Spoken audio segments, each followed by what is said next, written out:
Hello, who's that speaking, please? Oh, it's you. Hi, welcome. Oh, this is Sophie. I'm an artist and I am based in Melbourne, Australia, and I love my sketchbook. I love scribbling, I love painting, I love playing, I love being silly and playful in my sketchbook. I'm so glad you're here. I just want to spend a little bit of time with you telling you all about my process starting a new sketchbook, all sorts of things. So let's go.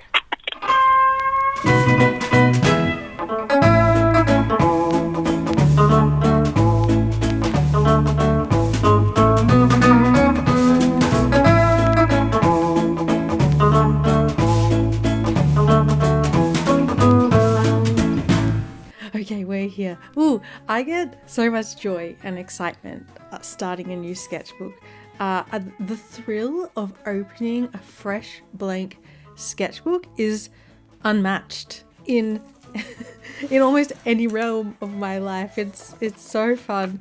The new sketchbook, it just represents the endless possibilities, like a new journey of creativity within each sketchbook, and I love that. It's also sad finishing a sketchbook because that's your buddy, that's your pal that you've been playing with and hanging around with for the last year, 6 months, however long it takes you to make a sketchbook. But starting a new one, I don't know, it's just like hopeful and encouraging and exciting. So this is the second time I've had this particular sketchbook. First time I also recovered it using the box card and a painted palette piece of paper just to, make it easier to travel with. The floppiness of it wasn't my favorite thing about the sketchbook, so I put a hardcover on it just so when I took it out into the world I could easily lean it on my lap or lean it on a table and it wouldn't flop around. It wasn't hard to paint on, so that's why I added the cover to it. And I really like the way it looks as well. It makes it feel very much like my sketchbook. So I think it's important for me particularly to have a sketchbook that feels like my own, that I'm excited to draw in because one, it looks really pretty from the get-go. It feels comfortable to hold. It's a nice size. The paper feels good to draw on. Doesn't particularly have to be good quality sketchbook in my eyes. This is a good sketchbook. This is a nice sketchbook. Although the pages are thin, I really, really enjoy using this sketchbook. I don't often go back to the same sketchbook over and over again. I like to try new ones all the time. But since my first time trying this sketchbook, I used multiple sketchbooks in between. And then I just felt like it was time to go back to it. We were yearning for each other. So I picked up another one. So excited to dive right in. So while you're watching this video, while I'm talking about sketchbooks and starting a new sketchbook and what they mean to me and how I like to use them, I'm just going to be making my front page. And my front page is always very messy. I like to swatch. I like to play with materials. You'll see also I like to include a little self-portrait just for fun, just so future me can look back and go, oh yeah, that's what I used to look like. And I think that's kind of cute. I've also started getting into the habit of giving my sketchbooks little names or little intentions. So I gave this sketchbook the name Wandering Colours and Soft Strolls. And it just kind of sets the tone for the sketchbook. The sketchbook is really good at holding ink and wet media. The paper does crinkle a little bit, but I not secretly really love that. I love a good crinkle. I love a thickness. I love it when sketchbooks get chunky and crunchy and clicky clacky and all those sort of fun things. Also, when a sketchbook does get those things, when it does get like scrunchy and big and chunky and stuff, it's more fun. I find it so exciting, and it's definitely it definitely emphasizes imperfections and normalizes imperfections. Every time I open my sketchbook, I'm like, oh, it's a bit crinkly, it's a bit cronkly. So I'm gonna have fun just like playing and care less about making finished artwork or beautiful artwork. I have dealt with a lot of fear in my days of starting a new sketchbook. I feel like I've mostly overcome that. You know, sometimes it creeps back in as usual, like I'm a human. Sometimes I'm scared of doing things, but for me, sketchbooks are a place to embrace imperfection, to find the fun in the process, and it like reduces the pressure to create perfect art. You know, some pages do have finished artworks, but a lot of my pages are just color play, exploration, squiggly lines, fat bodies, flowers, moons, stars, I don't know, whatever, and landscapes, of course. And yeah, it's my place of endless possibilities. The fears of starting a sketchbook, we all know, we've all felt the fears, I'm sure of it. Picking up a sketchbook, especially when it's a pretty good quality sketchbook, when you spend actual money on a sketchbook, it's pretty scary, like opening it and thinking, my first page has to feel good, otherwise if the first page isn't good, isn't perfect, I'm not going to enjoy myself. I'm not going to like picking up this sketchbook, because first thing I look at, it's going to bring me dread and the sense of failure and that sort of thing. Yeah, and I know we all feel that way. It's a common experience for sure, and I have had plenty of sketchbooks over my time that I've started, hated the first page, torn it out, done another page, torn it out, done another page, hated it, torn it out. Like it's all, we've all been through it, and I've sort of figured out over the years how to start my sketchbook in a way that makes me excited, that is less pressurizing, like it doesn't give me that fear of oh no, I have to do something perfect every time. Yeah, that's exactly what I like to do. Throw paint around, do some swatching, do some scribbling, stick stickers in, put washi tape in, put a photo of yourself in, print out a photo of yourself, stick it in, whatever you want. Just like, yeah, just make a nice, playful, colorful page. Or alternatively, you could like skip the first page or the first couple of pages and come back to them later. A lot of the time I like to do a bunch of swatches in my favorite medium. So at the moment, my favorite medium is Tombows. I don't show it in this video here, but on the next page, I did a swatch of color play swatches of my Tombow markers. And in the past, I've done a page of swatches of my favorite gouache paints, acrylic gouache paints, and all sorts of things. So swatching always looks good. I love a swatched page. It's one of my favorite things when I look through other people's sketchbooks. When there's a swatch page, I'm like, ooh, what did they do? How did they do it? What is this? Yeah, I find swatching really exciting and that sort of thing. So that's a really good thing to do in your first page. I love that stuff. You could also do a little introduction to yourself in the first page. You could write down your name and maybe like a couple of little contact details, you know, if lost, please return to blah, blah, blah, and maybe pop your little email address in or something like that.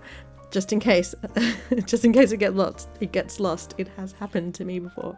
Yeah, you can, like I said, you can title your sketchbook, you can set an intention for your sketchbook. But yeah, just have fun, like decorating, stickers, scribbles, swatches, whatever you have fun with it. Something that you enjoy looking at, something that you enjoy doing.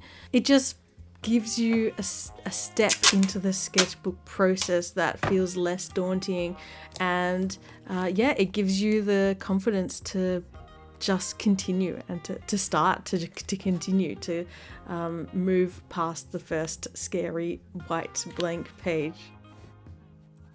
You can also keep in mind that not all sketchbooks have to be just for drawing. A lot of my older sketchbooks, before I started really sharing them online a lot more, I would take a lot of notes in them. When I was moving house, I would make measurements of the room and try to figure out where everything would fit. I would write ideas for, a greeting card range. Like I would write grocery lists, all sorts of things inside my sketchbook. Sometimes I would even do some journaling. I would just like brain dump about a bunch of like thoughts in my brain to get them out. There is a lot of flexibility and freedom in a sketchbook, and keeping an open mind and using your sketchbook in whichever way you want kind of demystifies the pressure to create perfect sketchbooks. There are a lot of perfect sketchbooks out there online, and they are amazing and wonderful to look at. But yeah, everyone uses their sketchbooks differently, and so many artists harp on about this, but it's so true. You just need to think about what makes you feel happy. You don't have to share it online. You don't have to share it with the person beside you. You don't have to share it with anyone. This can be your secret safe space.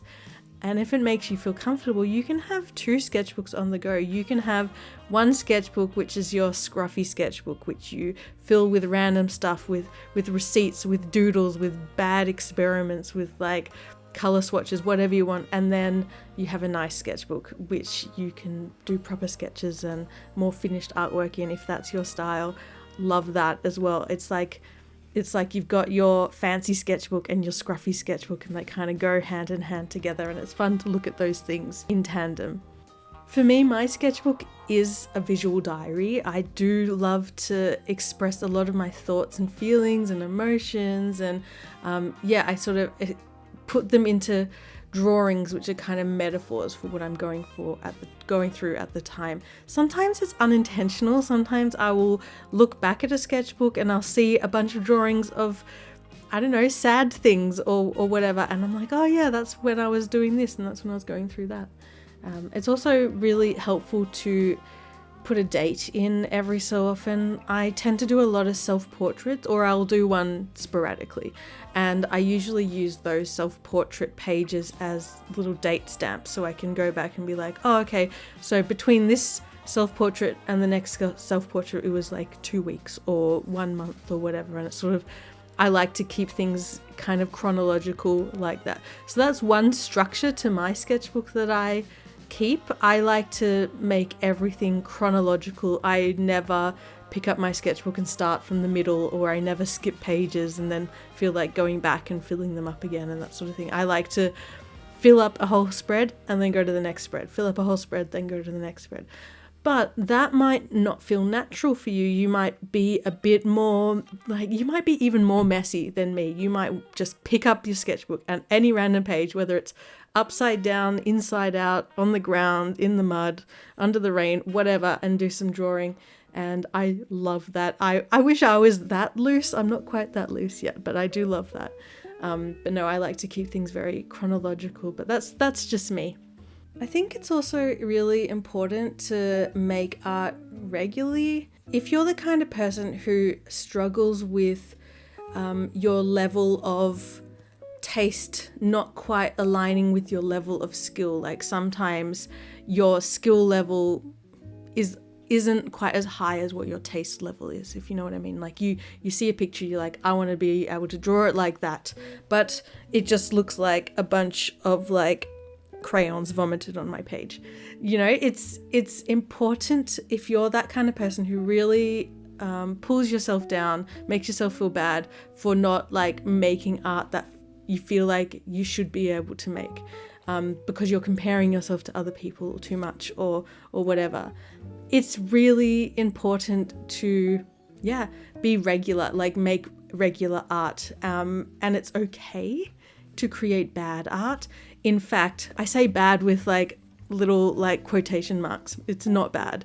Creating bad art is incredibly important, and I am like shaking you on the shoulders right now when I tell you this. Please make bad art, make weird decisions, try that weird pose out in your head, and if it doesn't work out, then you did it. Moving along. But I feel like each time you make something that's a bit weird, bit bad, a bit of a failure, it's not actually a failure. It's not actually bad. It's you leveling up, because every time you do something bad, you learn something, and then you don't do that thing again. Or maybe you learn something and it's an unexpected win. Like you put a weird color combo together, and at the time you're like, ugh.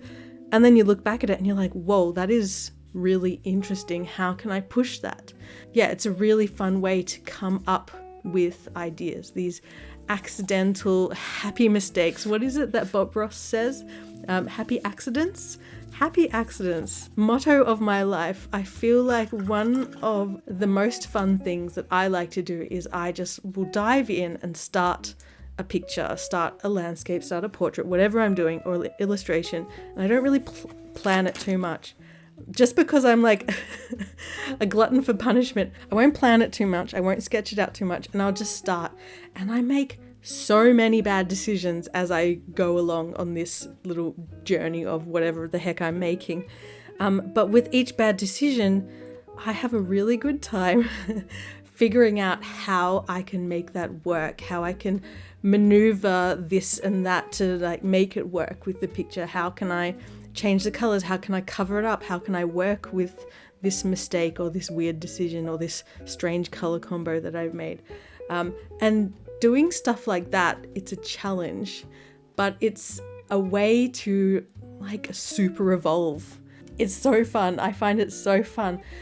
So I think, I'm not very scared of diving in and starting, trying a new material, trying a new medium, because I know that by messing up, by screwing up over and over again, I'm learning, my brain is expanding. I am like, so I have a lot of fun with that. And I know that has taken a lot of time to get to that point. And it really is just practice makes progress. And that goes for your ability to be confident in trying new things, and in your ability to like physically make stuff and work it out in your brain. So it goes both ways. It's definitely practice in trying things and not being afraid to make quote unquote bad art / happy accidents, happy mistakes. And that's another reason why I love sketchbooks, because each sketchbook is such a testament to my own growth. I love looking back at old sketchbooks and seeing how far I've come, how much I've grown.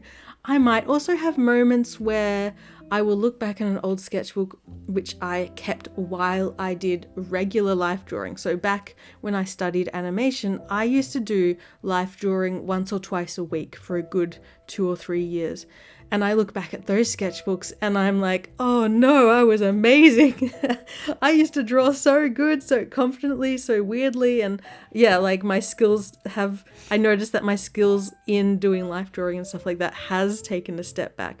And then I know like something that I need to push for and like to work on more and more. So yeah, it's fun seeing the growth and the ebbs and flows of your style, and your natural, authentic voice, the way it dips in and out.